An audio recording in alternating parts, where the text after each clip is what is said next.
1 second. Okay, you are live. And there we are. And good morning, everybody. Welcome to episode 8 of Sarasota Military Academy Coffee with the Colonel Live. How can our families support a healthy and safe SMA community? Hot topics for the 2021 school year. I'm SMA Colonel Fout, Frederick T. Fout, your head of school. Please join me in welcoming to the panel Assistant Heads of School, SMA Lieutenant Colonels Abby Williams and Dr. Kathy Rodriguez, as well as our Director of Community Outreach, SMA Major Dr. Todd Brown.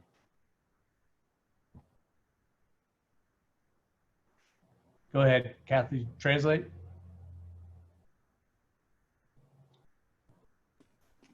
Muchas gracias, Colonel Fout. Buenos días a todos. Hemos comenzado nuestros tópicos calientes en SMA. Queremos que todos estén en la misma página en Facebook Live. Estamos aquí con el coronel Frederick Fout, que es nuestro director escolar, una de nuestras directoras asistentes, SMA Lieutenant Abby Williams. Yo también soy otra asistente de la escuela. Y bueno, nuestro director de la comunidad, el doctor SMA Major Dr. Todd Brown. So aquí, por favor, estén en sintonía para Coffee with the Colonel. All right, so here's a quick overview of the educational options that we have for you to select from, hopefully by Monday morning. Well, not hopefully, we need you to select by Monday morning. Now, please understand, if you do need to make a change as we get closer to school starting, we completely understand. You just contact the school and we will take care of you because you are our #1 priority. Option 1 will mostly reflect the traditional school in that all SMA cadets, faculty, and staff will attend their regular classes and schedule 5 days a week as outlined in the district and school calendar. This option also includes online learning through Google Classroom. So even though they're in school, they're still going to be using Google Classroom for every class. All courses will safely deliver their content and instruction through this learning management system. All right, this is to reduce having papers being passed back and forth and so forth, and reduce that risk of sharing viruses. Option 2 scenario, which you may choose, is mandated by the district, Department of Health, CDC, FLDOE, and the Florida governor in response to the outbreak. Is option 2 allows you to basically do distance learning from the home, but it's the same curriculum. And we'll get more into what that looks like later in this presentation.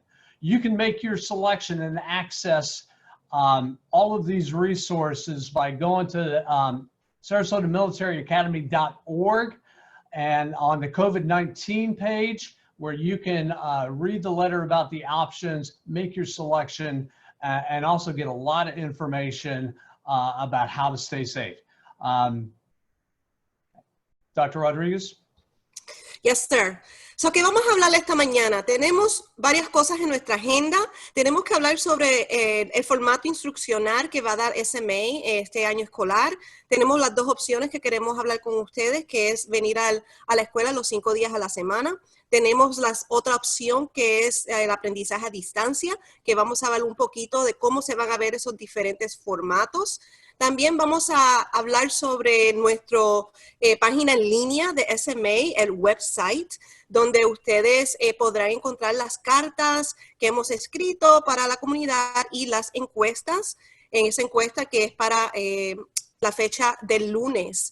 También hablaremos sobre nuestros guías y protocolos del COVID-19 y también hablaremos de algunos enlaces que tenemos en la página web.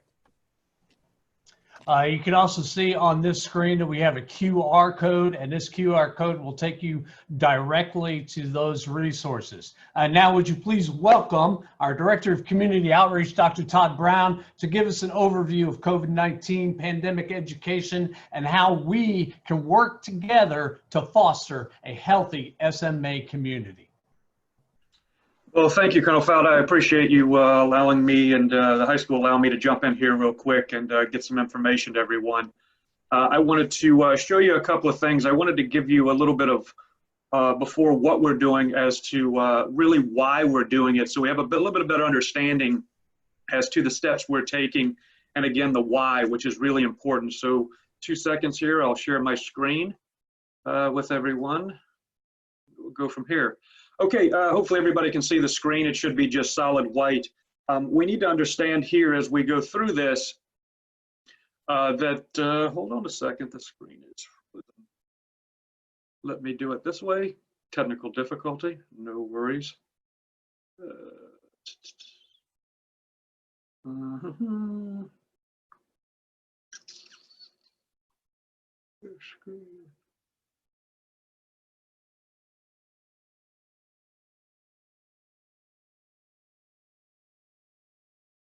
Okay, hopefully we're good to go.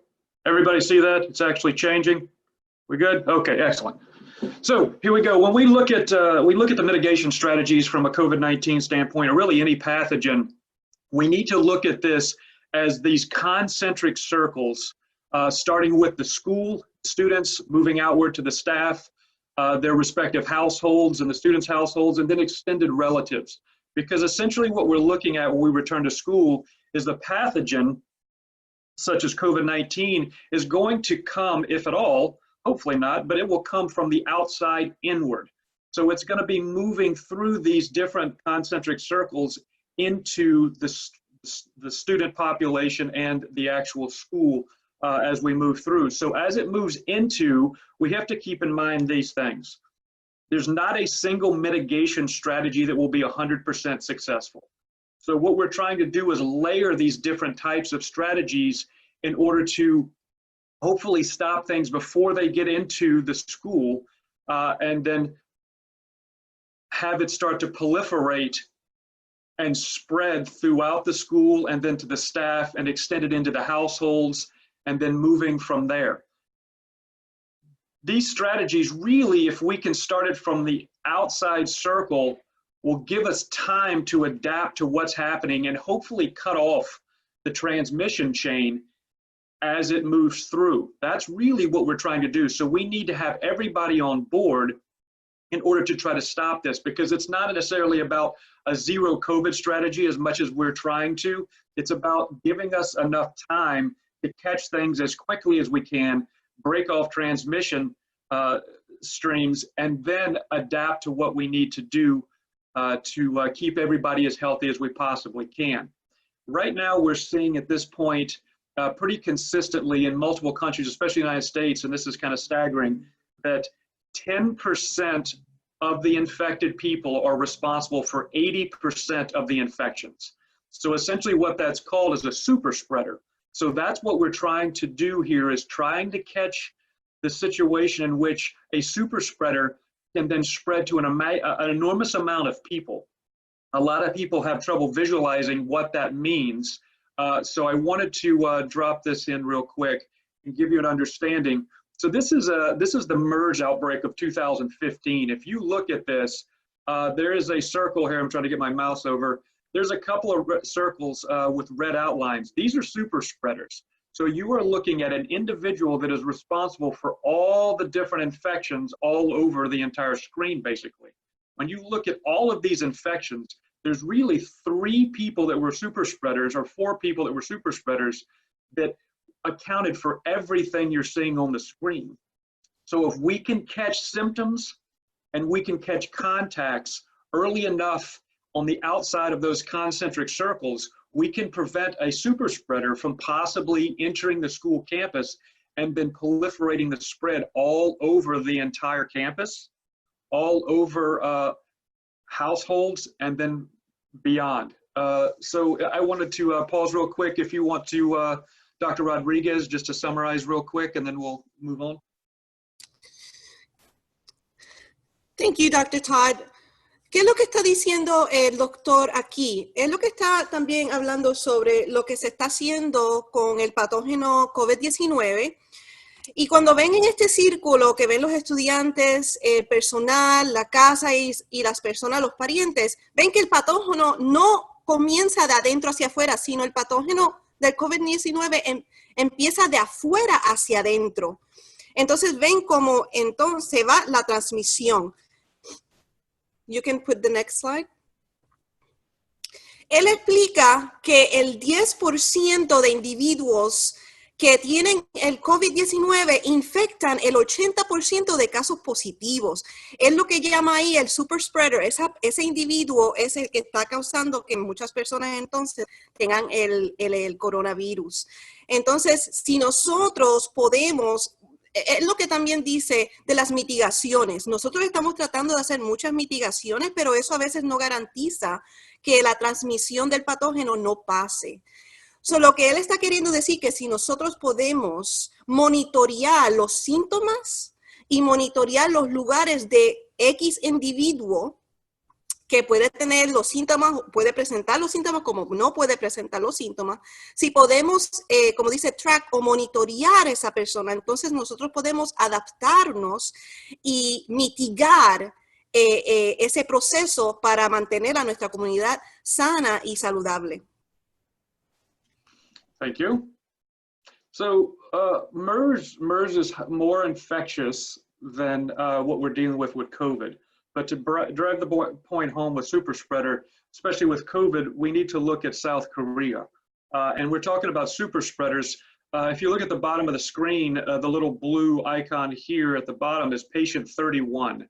Patient 31 was responsible for almost, well, a little over 1,100 infections by herself. So again, when you're looking at all of these infections and contacts throughout this entire chart, you can really see different people, 422, 450, 1,160 people. Those right there, you're looking at 2,000 contacts or 2,000 people being infected by literally 3 people. So that's, again, what we're looking to do is trying to stack these mitigation strategies on top of each other. So hand washing, physical distancing, masks, symptom tracking, contact tracing, things of that nature, so we can, again, as we stack things on top of each other, give us time to respond properly, and hopefully as people are moving through these different systems, we can catch and filter out a potential super spreader or someone that may be responsible for an enormous amount of infections. Go ahead, Dr. Rodriguez. So en este documento vemos el ejemplo que él da de Corea del Sur. So podemos ver que aquí una persona, que es lo que llamó el super spreader, una persona puede contaminar o puede infectar a otras personas. Por ejemplo, tenemos el paciente 31 que infectó a casi 11,000 personas. Entonces tenemos aquí unos cuantos ejemplos donde una persona infectó a 422 personas, otra persona 450 y otra persona 3,360. ¿Por qué él presenta esto? Porque esto es importante para darle un poquito de información para que ustedes puedan entender lo que estamos tratando de hacer.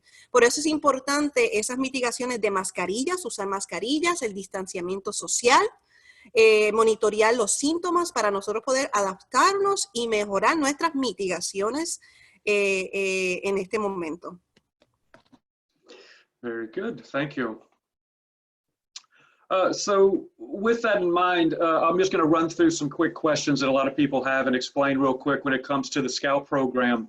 The Scout program is going to be offered to all staff, all administration, all parents, all households. It is a free program. It is opt-in and opt-out at your own volition. It is also, it's voluntary. So what it does is it's going to allow us, again, to start to track and understand what's happening from the outside in real time, which is hugely important. So when you hear the word track or trace, people start to get a little nervous as to privacy, security, and if we're big brother type watching over you. That's absolutely not the case with this system. This system is going to be used and it's de-identified. So again, it's voluntary.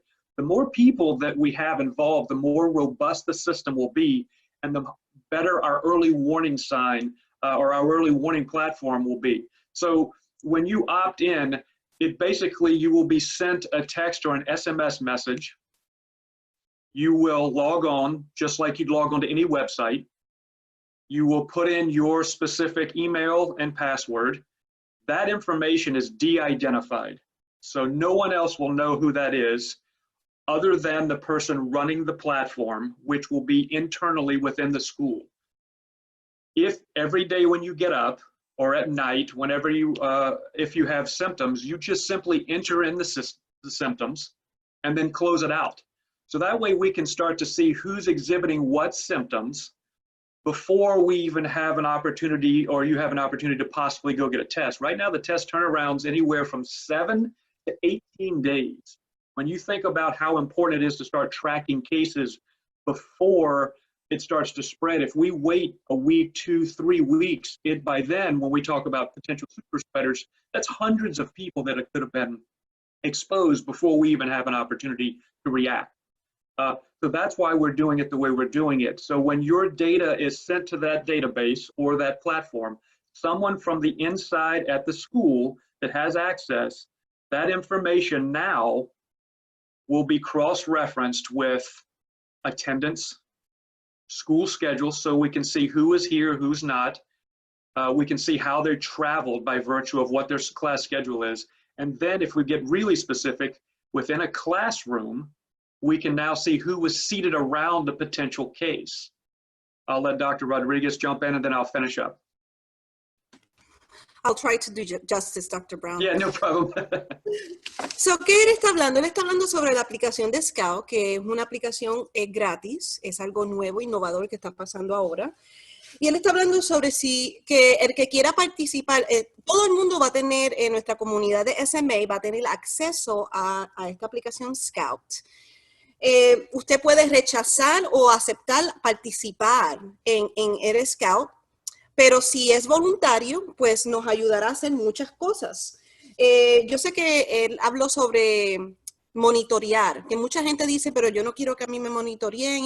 Él dice que va a ser, si usted decide participar, va a ser totalmente dentro de nuestra estructura. No se va a saber quién es usted, sino la persona encargada de SMA es la persona que va a estar encargada de toda esa información.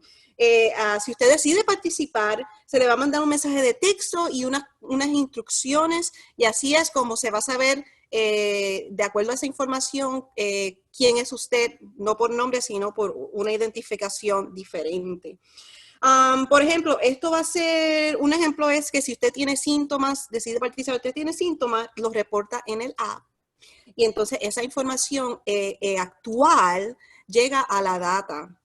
¿Qué pasa cuando esa información llega a la data y a la persona de SMA encargada? Pues nosotros podemos trazar esa información con la asistencia de los cadetes. Si los cadetes tuvieron, o cualquier persona tuvieron contacto con esa persona, podemos saber quién tuvo contacto con esa persona. Podemos también monitorear hasta quién estaba sentado al lado de quién. So, esta información puede ayudarnos nuevamente a mitigar todas esas cosas en actual time, o sea, en tiempo actual. Very good, thank you. So I'll just finish up real quick and let everybody get back to the other things at hand. So again, so what happens here is now, if there's a suspected or a documented case, what would happen? So we're getting ahead of the 8 ball here because we want to make sure that we have an understanding of what symptoms are being exhibited before a positive case we're notified of that. So what we can do is we can prioritize based on how many symptoms and how closely related they are to a possible COVID case. Once we have that, we can prioritize who is somebody that's highly suspected, moderately suspected, and not necessarily potential for COVID. If someone is in the highly suspected case, we can then send out through SMS or a text message anonymously following HIPAA regulations to not identify the exact person that may have COVID, but we can at least let you know that there may have been a possibility, or there may be a possibility that your child or a staff member has COVID, and we just wanted to let you know what's going on, and we can follow up with information as it happens. Without a system like this, we wouldn't be able to notify anybody at any time until a contact or until a positive case comes back. When that comes back, it may have been days they could have been in school that we would have had no idea, and it could have resulted in hundreds of other cases. So, you know, this is something that, as robust and amazing as this can be, it's only going to be as strong as the people that actually are involved in the system.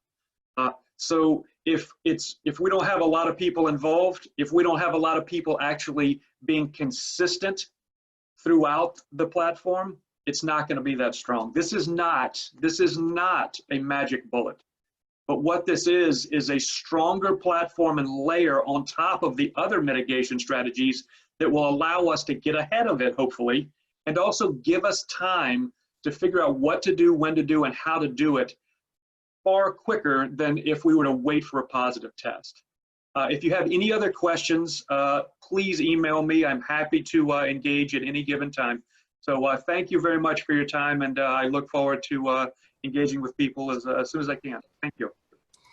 Thank you, Dr. Brown. Can I say that Sorry, last part? He talked about what if, en español. Él habló sobre qué pasaría si alguien reporta unos síntomas y estos se sospecha que es el COVID-19, ¿verdad? Pues entonces lo que el programa hace es que nosotros se le manda un mensaje de texto anónimo a las personas que tuvieron contacto con ese individuo, y nuevamente dice que se manda un texto anónimo para respetar la privacidad, que él habla de HIPAA. ¿Y qué hace este sistema también? Pues ayuda nuevamente a mitigar y también nos ayuda a informar a las personas, porque si nosotros hacemos que las personas hagan las pruebas, esas pruebas tardan de 7 a 18 días. Este programa lo que hace es que te dice de antemano para que entonces tú puedas mitigar en tu hogar y tú puedas tomar las precauciones necesarias. Como él dice, es mejor prevenir que tener que remediar. Esto no es algo mágico que estamos haciendo, pero es algo que es necesario y nos va a ayudar grandemente. Thank you, Dr. Rodriguez. Thank you, Dr. Brown. So we're very fortunate to have Dr. Brown as part of our leadership team. He also works for the Broad Institute of MIT and Harvard, and he's a fellow with the CDC. So as you can see, SMA is in a great place having Dr. Brown on our leadership team, especially with his connections throughout the health and science communities, and all to make it a better, safer educational experience for you and your kids. At this point, I would like to please welcome SMA Lieutenant Colonel Abby Williams. Good morning. Thank you, Colonel Fout. Good to see everyone here and back with Coffee with the Colonel. We are going to talk about educational delivery and just get a little more into the details for our options. So option 1 on the parent survey that you received is the brick and mortar educational delivery. This option is as close to traditional education as we once knew it.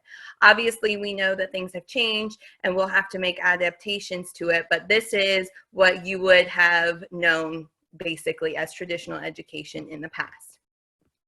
With this option, students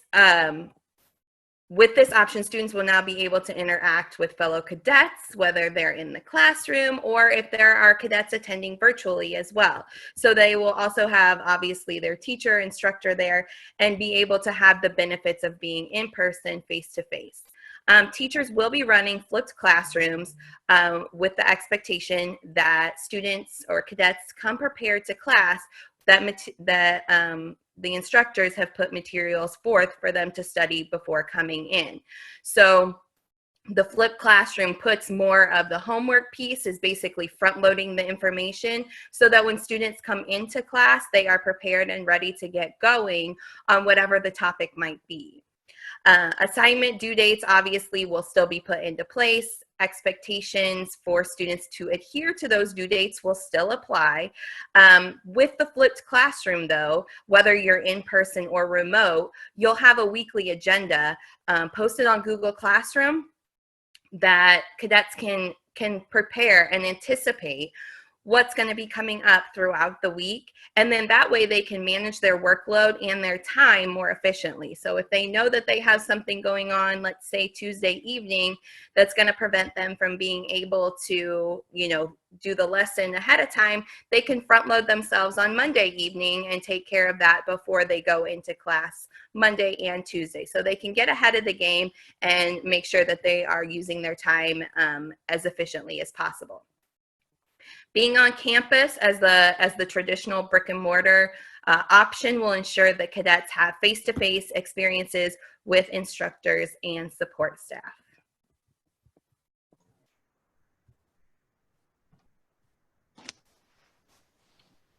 All right, can I do that first slide, Yes. Colonel Williams?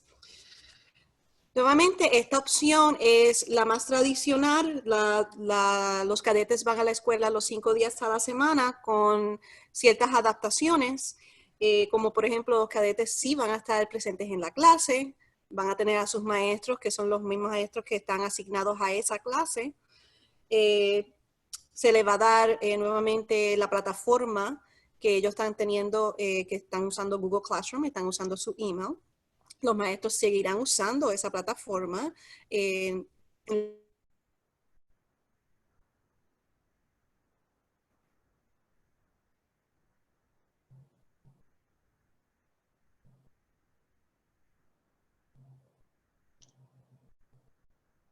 believe we lost your voice, ¿Me escucha? Dr. Rodriguez.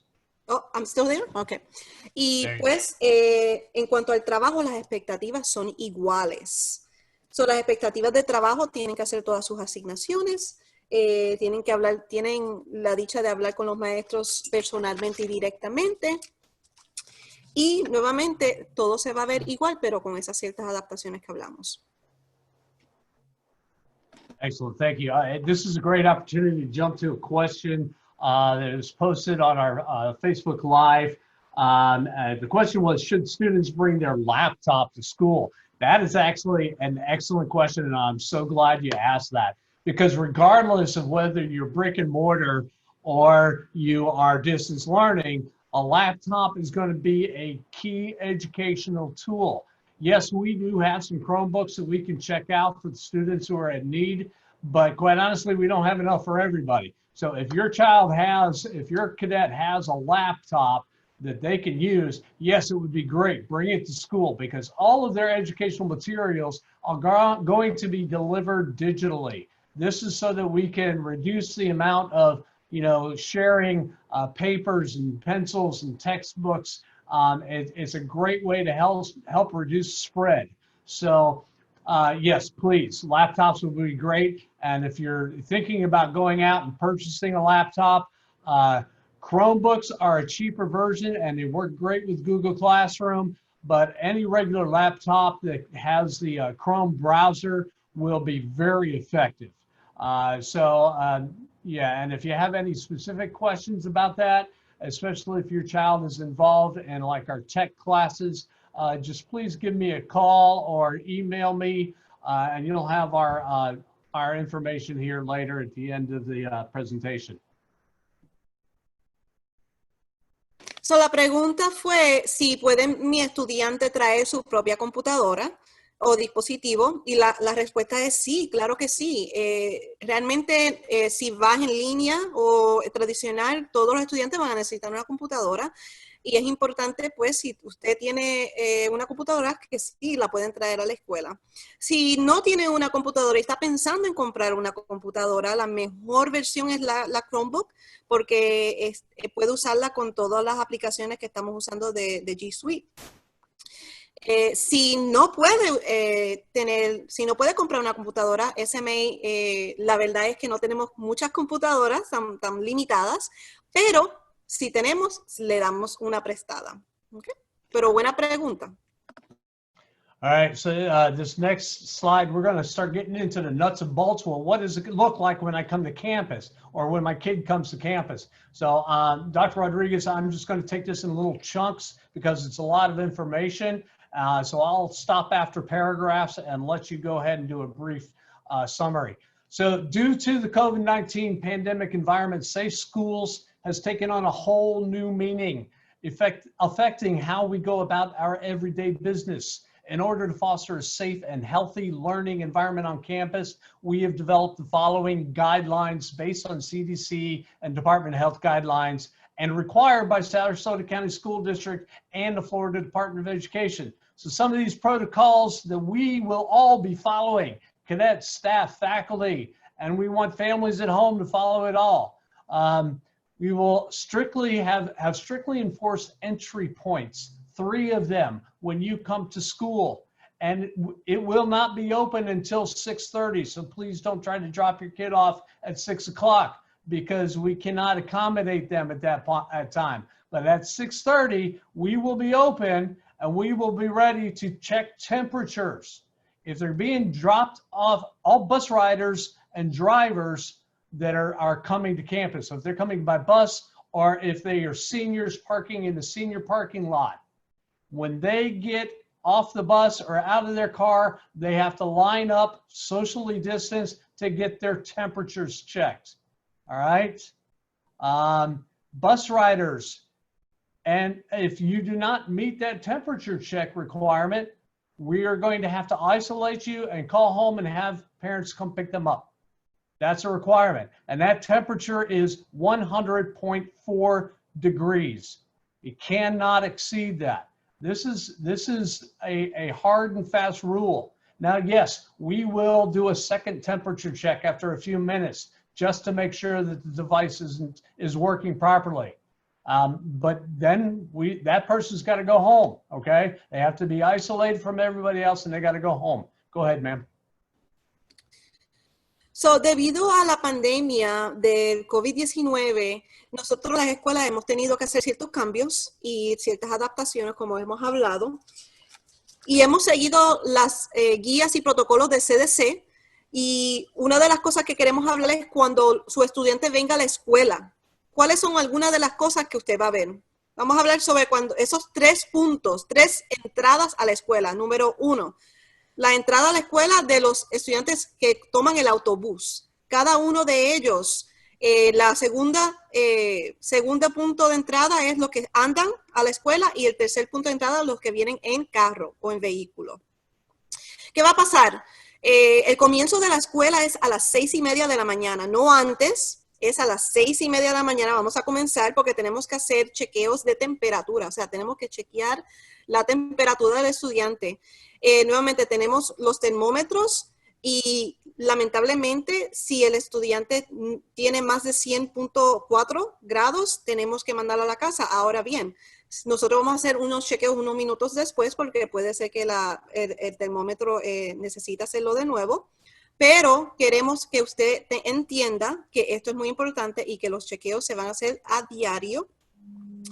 Si un estudiante la segunda vez que se chequee dice el termómetro que sí tiene más de 100.4, entonces va a estar aislado.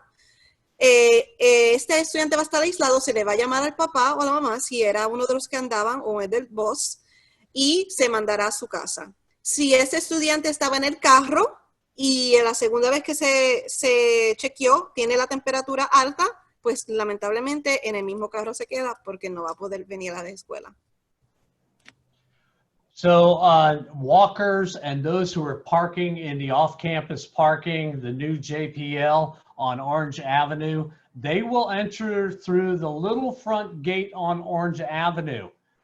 That the gate that goes to the office and right onto campus, the big gate, the car gates, those are not going to, those are only, the car gate is only for parents dropping off and students coming in to park on campus.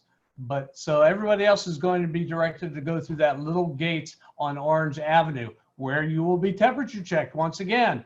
And if your temperature is too high, we're either going to send you home or we're going to call to have somebody come pick you up. All right. Parents dropping off their students, you'll pull through the drop-off line, but you can't have your kid get out of the car until they get their temperature checked. We will come up to the car, you'll roll the window down, we'll check the temperature. If they're good, we'll say, okay, come on in, welcome to school. But if they're not good, we're going to ask you to go ahead and take them home. we'll have an opportunity for you to pull over to the side and wait a moment and get rechecked if we feel that's necessary. So students that have a temperature or show other symptoms of COVID-19 during the day will be isolated and parents will be contacted for pickup.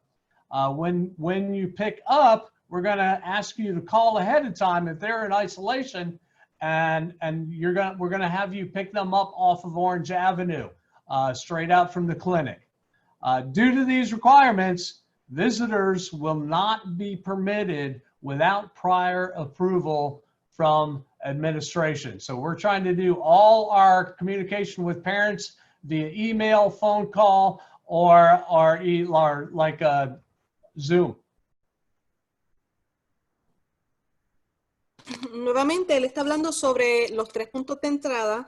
Para los que andan, ya no van a entrar por la entrada principal. Ellos van a entrar por la entrada que está en Orange, en la avenida Orange, entre medio de la oficina principal y de consejería. So, hay una entrada pequeña ahí. Ese va a ser una entrada principal donde se chequeará la temperatura.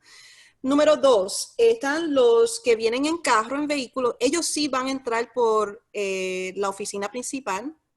Entonces se chequean ahí. Y los que vengan en el bus, pues se chequean ahí mismo antes de que bajen del bus. Nuevamente, si da la casualidad que durante el día el estudiante se enferma y tiene la temperatura alta, también se van a poner en aislamiento. Hablamos del aislamiento. Está al lado de la clínica. Entonces hay una salida en la clínica. So el estudiante no va, los padres cuando vengan a buscar a su cadete, van a ir al otro lado donde la clínica, el lugar de aislamiento, perdón, no la clínica, el lugar de aislamiento, ahí se va a mandar al estudiante por la salida. Y todo esto será con la aprobación de la administración. So, va a haber mucha comunicación entre los padres y la administración. So formations on campus, they're going to be looking different this year. We can't safely put 750 cadets on the pavers at one time. It's just not safe. And it's completely against CDC guidelines. As a result, cadets will be in formation only once a week based on their assigned battalion. All right, so 1st Battalion on Monday, 2nd Battalion on Tuesday, 3rd on Wednesday, 4th and ACAT on Thursday, and Training Battalion, which are the freshmen, will be on Friday. All right, so freshmen, you got a little reprieve, right? You don't have to have your forced formation until the 5th day of school. Yay, right? So movement around campus is going to look a little different because we need to minimize the number of cadets we have in hallways. We're not one of those schools where all classrooms open up to outside. It would be great if we were, but we're not. We have 2 buildings with multiple floors, and we have to minimize how many people are in a hallway at a time. So there will be a staggered bell system, right? With odd numbers releasing first and then even numbers releasing. And that's just, it's going to take a little longer to transition from class to class, but it's going to be safe, right? Or more safe. Use of restrooms will be very closely monitored, and the number of cadets that are in the restrooms will be closely monitored. Our restrooms are not huge. We don't have a lot of space. So only the amount of holes we have in the restroom, that will determine how many kids can be in there. They're not going to be in there hanging out. It's not safe. Classrooms are being arranged so that they can have the most social distancing as possible. We're going to do deep cleaning daily, disinfecting, spot cleaning of high traffic surfaces. The cadets are going to help, the cadets and teachers together, because we want them to clean before and after use, just like when you go to the gym nowadays. We require cadets to assist with this, ensuring that we can keep a safe place. Hand sanitizer will be available, but I know one of the questions was, should we bring hand sanitizer? Yes, absolutely. That's a great idea. Every little bit you can do to help. I'll let you go ahead and summarize what bullets 2 and 3 there, ma'am. Thank you, sir. So, ¿cómo se verá la formación? Va a ser un poco diferente este año. Para no tener a todos los cadetes juntos como lo hemos hecho tradicionalmente, lo vamos a hacer por batallón. So, aquí tenemos que van a hacer la formación de acuerdo al batallón que su hijo o hija esté, va a hacerlo una vez a la semana. So, los de 9º grado, por ejemplo, tendrán su primera formación el viernes de la primera semana de la escuela. En cuanto al movimiento en la escuela, también va a ser limitado, va a tener diferentes áreas donde va a haber entradas y salidas, flechas y cosas así. El baño va a ser limitado a cuántos baños, no pueden haber muchos estudiantes en cada baño porque son pequeños. So, el baño va a ser también limitado a un estudiante, a 2 estudiantes, a 3 estudiantes, lo máximo que se pueda ahí en esa área. Los salones de clase estarán siendo limpiados diariamente, regularmente, cada clase. Y se le pide, ¿verdad? Que yo sé que los maestros van a tener que limpiar, pero se le pedirá ayuda a los cadetes a que también ayuden a mantener el salón limpio. Y se sugiere también que los cadetes traigan sus propias cosas, como alcohol en gel, las toallitas para limpiar sus manos y todas esas cosas. We will be, the district is planning right now to start with grab-and-go lunches because it's the safest way to provide a lunch. But I'm going to tell you the truth. We encourage you to make plans for your own lunches, just because then you have control over how that food is prepared, packaged, and it is only ever in your hands and your child's hand. We recommend that. But obviously, if you need to do the school lunches, it'll be grab and go. There's going to be limited seating in the cafeterias. We'll be spread out all across campus as usual. If our kids are not eating, they're expected to still have their masks on. All right. I don't think I talked about masks yet, and I should have, because that's an expectation at all times to wear your mask. I'll be wearing my mask. When you're alone in a room like I am right now, you can take that mask off. But if anybody comes in, it's got to go on. We will be enforcing social distancing throughout campus during lunch, and masks will be worn, obviously, except when you're eating. Dismissal will be staggered as well by a few minutes, just to ensure that we limit the number of cadets in the hallways and they're not all crowded up. Plus that way they're not, crowding up trying to get on buses as well. Dr. Rodriguez? I think Colonel Williams wanted to add something. Go ahead.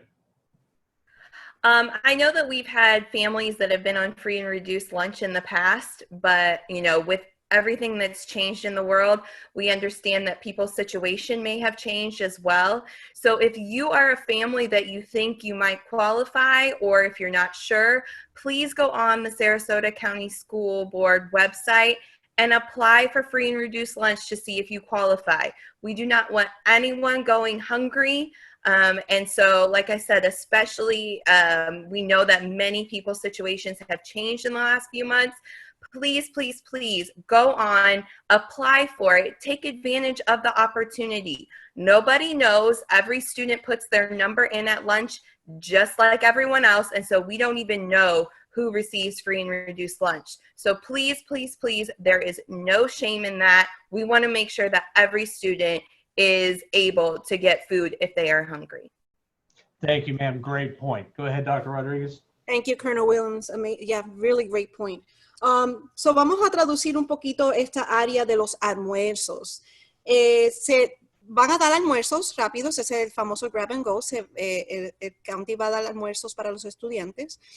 Pero ¿qué estamos sugiriendo? Estamos sugiriendo que si usted puede traer el almuerzo, si el cadete puede traer el almuerzo, esa es la sugerencia que tenemos para ustedes. Por favor, traigan sus propios almuerzos. Si no, pues entonces va a la cafetería.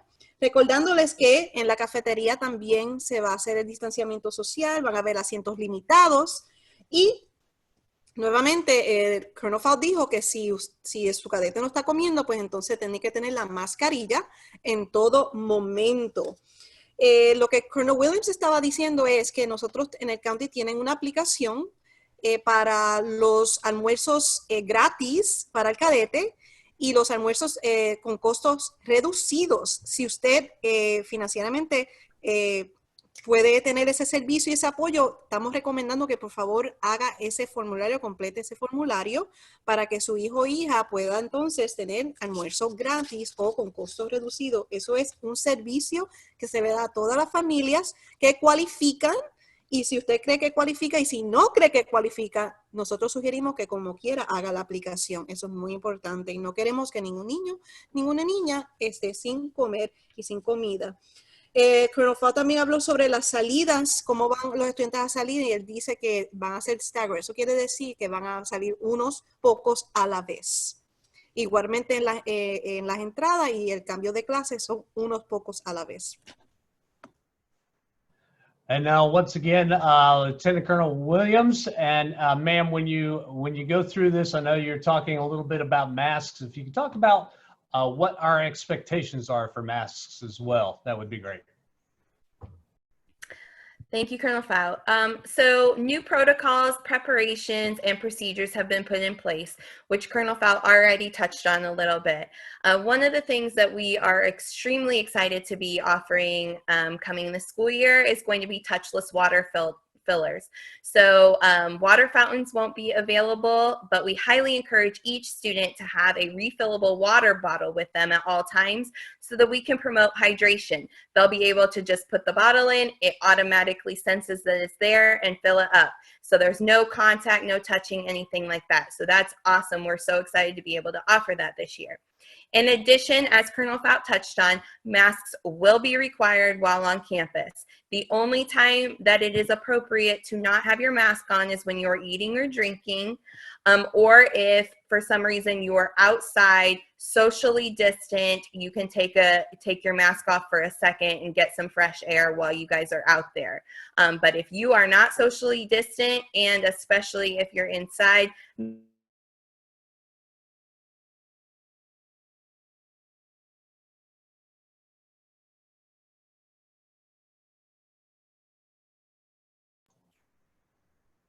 We lost you, ma'am. All right, I'll plain, no writing, any color or something like that, designs, but you know, school appropriate, no scary faces or anything like that. Just, you know, make sure that, you know, you're using your best judgment, and if you have questions about if something's appropriate or not, feel free to ask us. But if you're concerned that it might not be appropriate, it probably isn't. And then to kind of go on that, we're talking more about personal hygiene. We know that we live in Florida. It's hot and sweaty all the time, but now more than ever, personal hygiene is of the utmost importance. So washing uniforms and masks after each wear is absolutely crucial to maintain the health and safety of our community. We know that sometimes that's hard, but if you need to get multiple uniforms to make sure that you have time to do laundry or anything in between, then that's something that you need to think about going into things. So with that being said, we are modifying our uniform wear until further notice. So for returning students, Monday, Wednesday, and Friday will be Class B uniforms. Tuesdays will be our regular polo uniforms. And then Thursdays will be polo bottoms with spirit wear. So a spirit shirt, any SMA, club activity, anything like that with your regular polo bottoms. We also, as we touched on a little bit, strongly encourage each student to have their own personal items such as hand sanitizer, if they want to have wipes, anything like that. Anything that can be your own personal item to reduce touching of other people's things and contacting other things is of the utmost importance. So when Colonel Fout talked about bringing your own devices or computers, that's another reason why having your own device is even better, because only you should be the one touching it. So it just decreases contact. It decreases the amount of sharing that has to happen.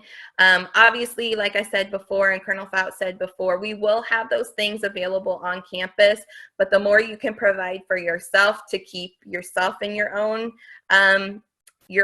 bubble is the best option if possible. And then last but not least, which is really important, please self-report if you fall ill. As Dr. Todd Brown explained before, we can have a super spreader on campus, and they could, I mean, it's potential that they may not even know that they're ill, but if you are not feeling well, if you are running a temperature, please, please, please, for the health and safety of our school community, stay home, take care of yourself, make sure that you're healthy each day you come into school. So again, it is imperative that you self-report if you do fall ill so that we can promote a safe and healthy school community. Thank you, Colonel Williams.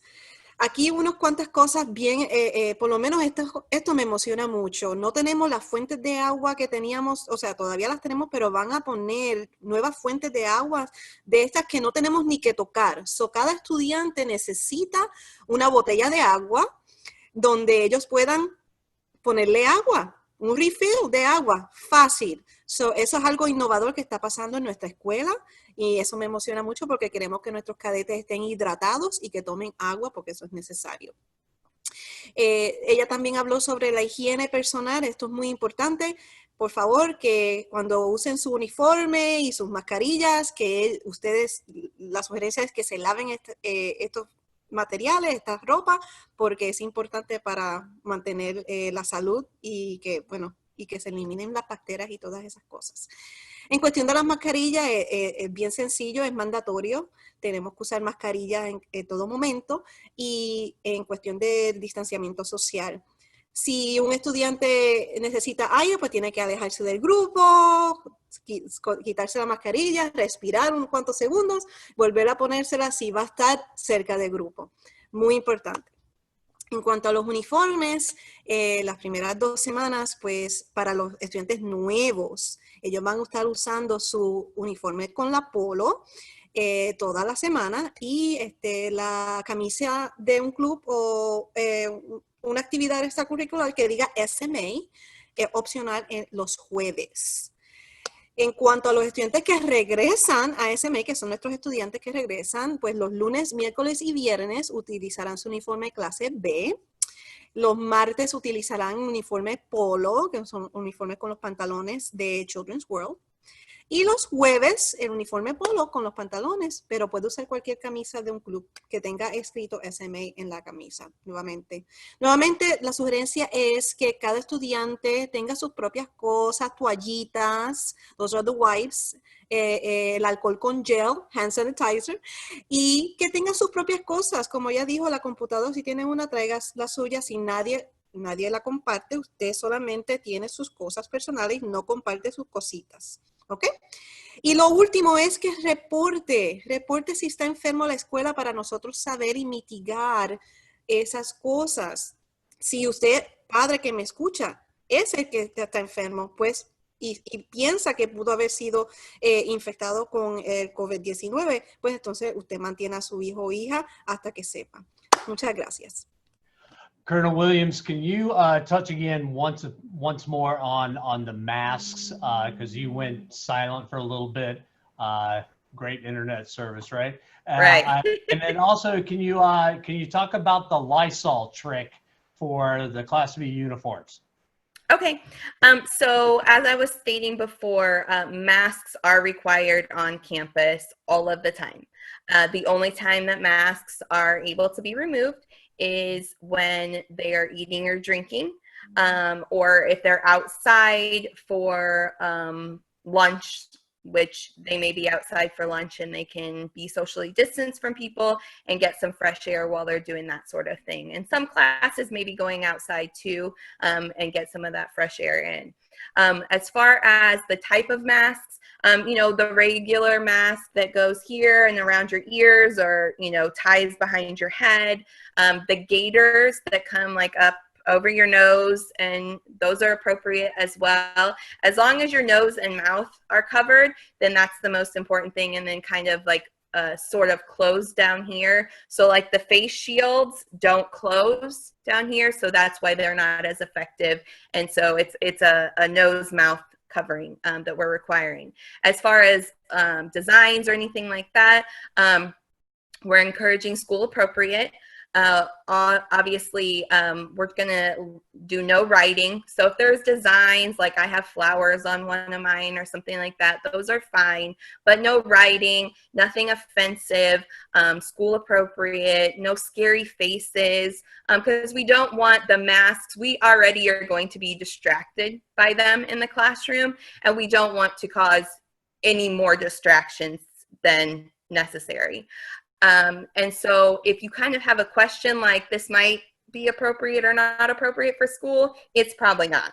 But if you have a question, you can always contact us and we will be happy to answer that question for you if you want to like show us an example or something like that.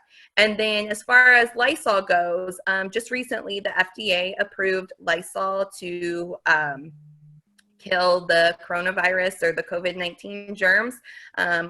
You can look it up on the FDA, but it's basically Lysol disinfectant spray. I use it all the time. I use it during cold and flu season anyway. I didn't know I was ahead of the game on that.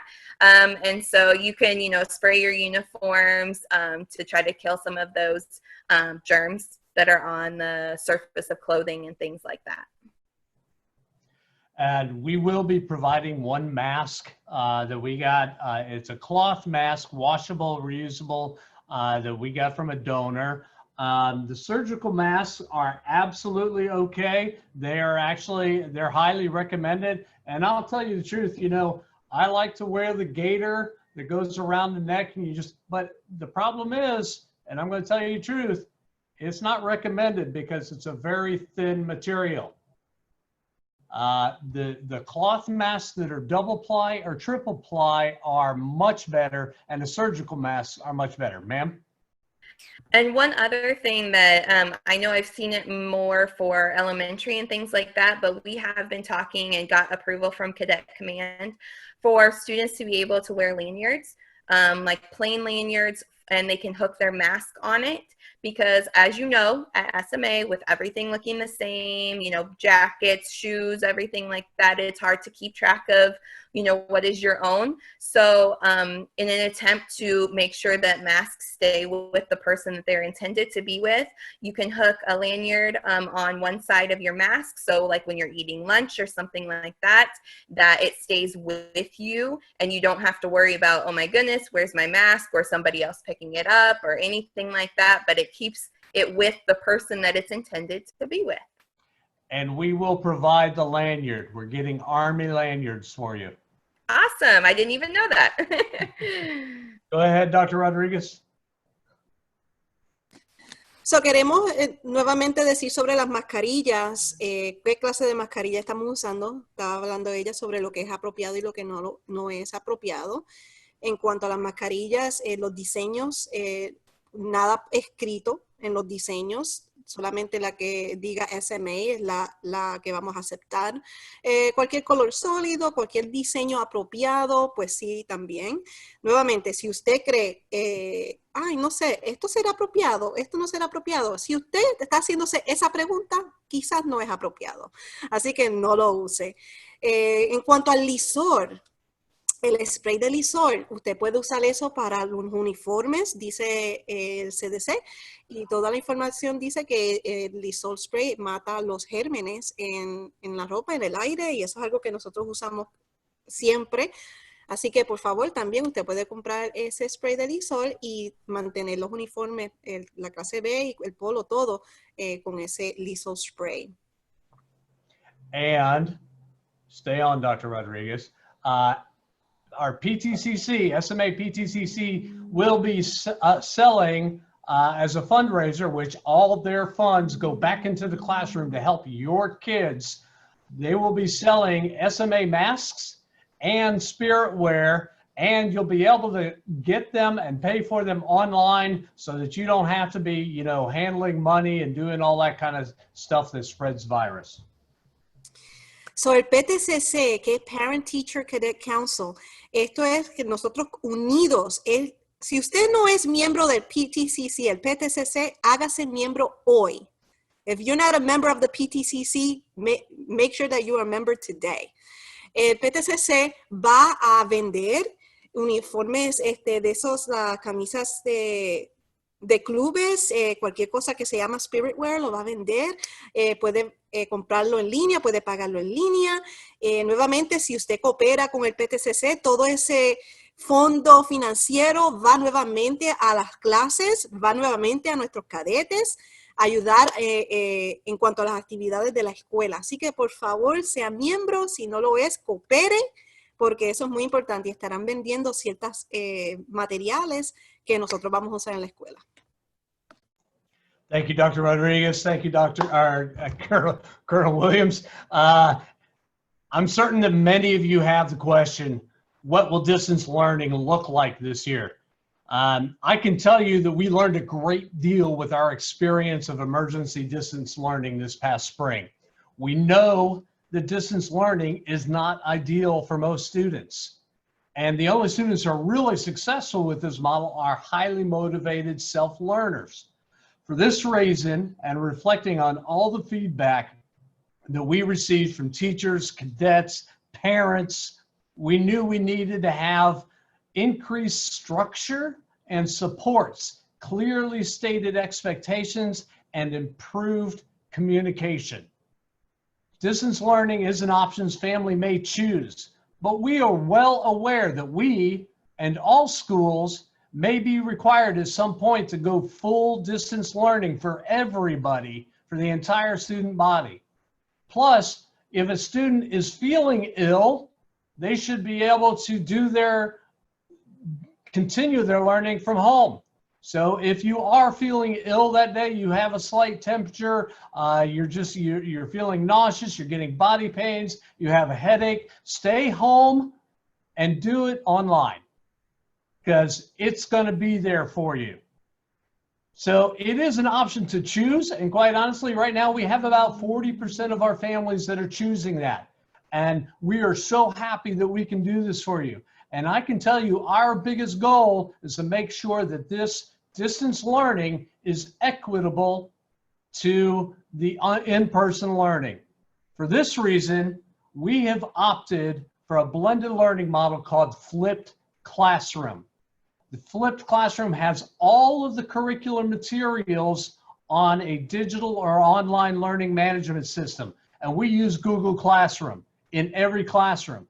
This digital coursework is accessed by both the brick and mortar kids and the distance learning cadets. They're all going to be using that Google Classroom and that coursework, meaning that both options are the same curriculum at the same time. There are some more specific expectations for distance learning cadets, and I'll get into those in just a minute after Dr. Rodriguez summarizes what I just talked about. Gracias, Colonel Fout. So, si usted decidió con la expectativa de aprendizaje en línea,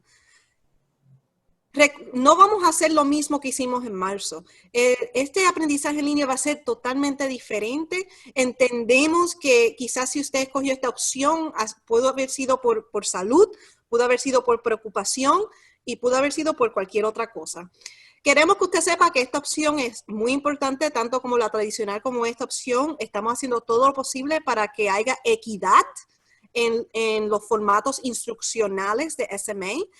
Las expectativas van a ser aún mayores. ¿Por qué? Porque queremos que el estudiante aprenda no tan solo a manejar su plataforma en Google Classroom, haga sus asignaciones y tareas, pero que también tenga que, para tomar asistencia a diario, él tiene o ella tiene que meterse en Google Classroom para contestar una pregunta o hacer eso. Es necesario por cuestión de contabilidad, ¿verdad?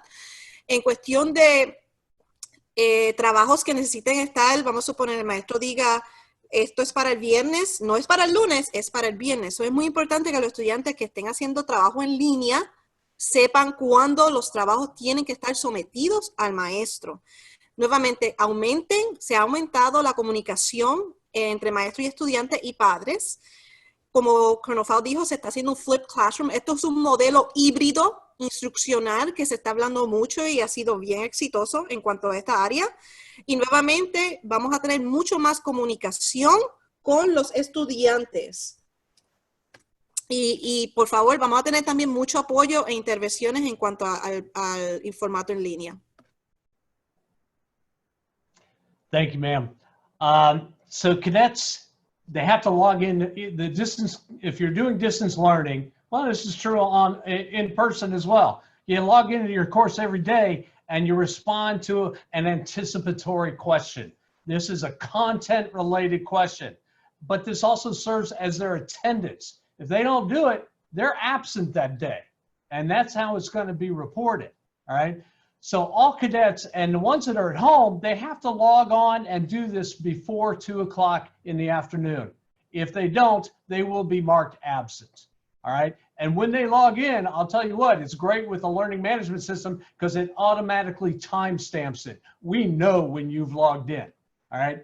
Teachers will post an agenda for every week, and those agendas will have stated due dates for all activities. All right. Teachers will post instructional videos every week and tell you when you need to watch them by so that you're prepared for the class discussions that day, right? There will be some assigned Google Meets that you're going to have to do while the class is in session because you need to participate with the rest of your student body, all right? That may be once or twice a week. If you have Algebra 1A on, on A days at 9 o'clock, you may have to say this coming Wednesday, you have to be on a Google Meet with the rest of your class. That's a requirement. That's part of your duty, right? These are normally an opportunity for large group, these types of meetings, but they can also be for small group discussions that you're going to be required to do. Communication is key. And this is for both parents and cadets and their teachers. They have to be communicating, especially those learning from home. Our staff and faculty are committed to responding to their emails within 24 hours during the school week. But please understand that I'm encouraging them to schedule time for themselves and their family during their off-duty hours and weekends. If you're doing your class at 9 o'clock at night, don't expect Captain Geimer to respond. He's got a family. He's got a little one he's got to be spending time with, probably putting to bed at that time, right? And we have to respect that. If communication is seeming to become a problem for you and your cadet, please don't hesitate to call us at the office. One thing I want to make sure everybody understands, though, with all of this technology that's going on, privacy is paramount. We are not going to be filming kids in the classroom, right? It's not going to be like that. Yes, teachers will have webcams, but it will only be focused on them if they're using it. And you have your webcam on your computer or your phone or your, whatever device it is. If you're joining it in a Google Meet, they should only see you. Colonel Williams. I also just wanted to make sure that people understand that if they choose the distance learning option, it is for the entire first quarter. So for the first 9 weeks of school, which if the new calendar gets approved, will go through the end of October. So if you sign up for option 2, which is distance learning, you are committed to that until the end of the 9 weeks. We can't have students coming in and out of distance learning and things like that.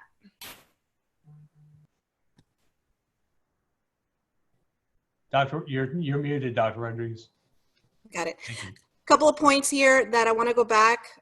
Thank you, Colonel Williams, for that. So, en español aquí le digo. Para los estudiantes que se comprometan al aprendizaje en línea, debemos recordarles que esto será para los próximos 9 semanas, que es el final de cuando se ponen las notas. Entonces usted puede nuevamente reflexionar si quiere volver a la escuela tradicionalmente. En ese momento vamos a reflexionar todos. Pero recuerde que es un compromiso. Si usted escoge esta opción, que usted tiene que quedarse, es más responsabilidad En cuanto al cadete, las expectativas son mayores, tiene que asegurarse que vaya al Google Classroom para la asistencia. Si el estudiante no va al Google Classroom para contestar esa pregunta anticipatoria, no va a estar ausente en la clase. Si su estudiante está ausente de la escuela, usted tuvo opción 1, la tradicional, y está ausente, pues entonces usted hace todo el trabajo en línea, porque eso está disponible para usted. Pero si usted está en línea, no puede hacer la tradicional. So, recuerde que es un compromiso completamente.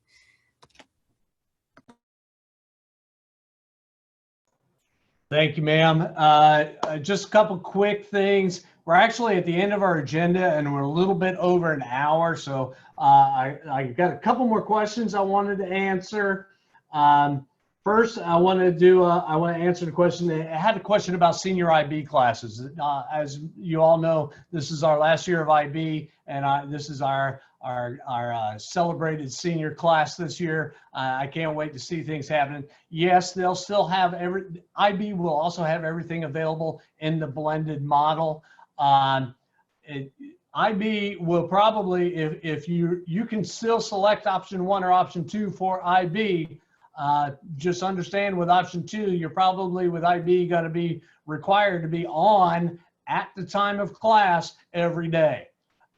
Simply because IB is a far more interactive and requires a lot more heavy duty thinking in the classroom facilitated by that teacher. So Ms. Wachowski, I hope that answers your question. Another question was about communication and assignments posted in one standard area. It will be posted every week by each teacher, okay, on Google Classroom. We are working on getting access for parents to see that, to be able to log in and look at your kids' Google Classrooms. Now, normally most kids have 4 or 5 Google Classrooms, and every one of those will have a weekly agenda in the same format, so you can easily see what the assignments are, when they're due, and what kind of technology they need to help them be successful.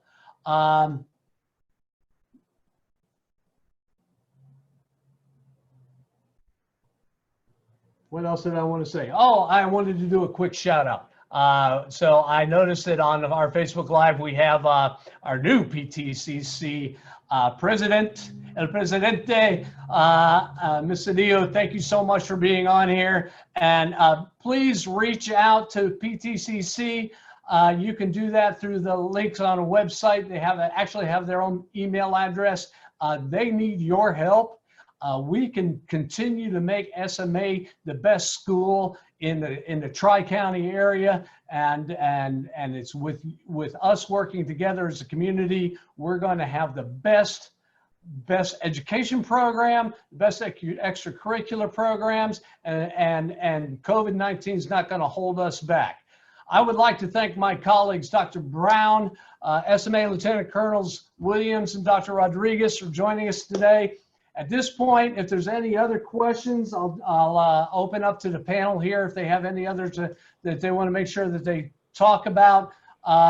If you would like more information or clarification, please feel free to reach out to us, the A-Team, at the posted phone numbers or directly through email. Thank you. Thank you so much for joining us with Coffee with the Colonel, episode number 8, first one of the 2020-2021 school year. And we will see you soon, virtually or in person. Bye.